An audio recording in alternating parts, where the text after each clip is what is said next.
Good morning mga agala. Ano ngayon? Martes? Webes, July 2. Yan, nag-iihaw tayo na. Mala na yan, inasal?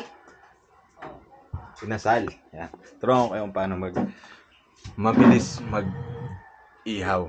Magpaliyab ng uling. Dati kasi hindi ako maalam na ito eh.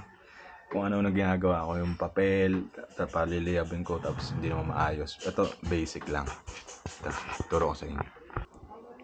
Yan, so kailangan nyo lang tissue.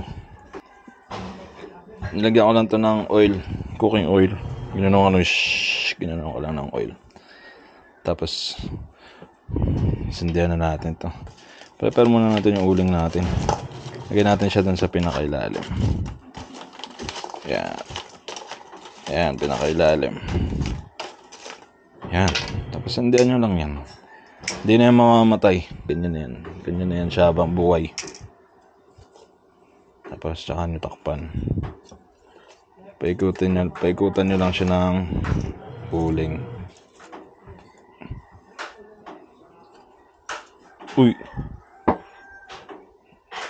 Ouchie! Huwag nyo masyadong takpan kasi natatabunan siya. Ay! Sa gilid lang. Paikutan nyo lang sa gilid. Aray! Diba? Perfect na agad dyan. Hindi yan namamatay. Di ko alam kung bakit. Hello, grabe na yung baga niya. Paapoy natin yan. Paypayan natin. Ayun, nag-apoy na. Yan, so ito pala yung lulutuin natin. Inasal. Gaya na natin.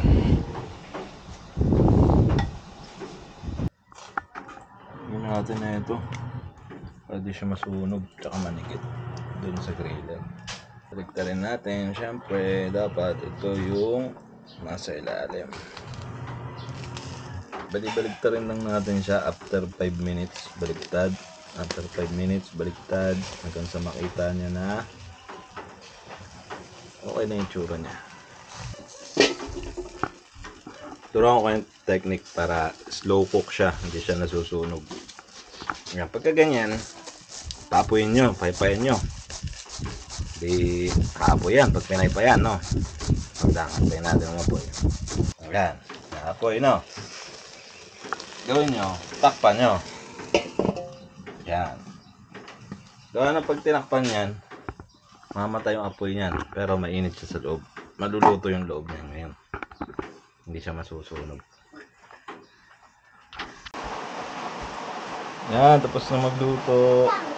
Tapos na mag-ihaw. Yan yung inihaw natin. Oh. Perfect na yung last natin. Yung nauna medyo sunog. Kain! Ano ginagawa mo? Ako yan. Okay, say bye. Bye.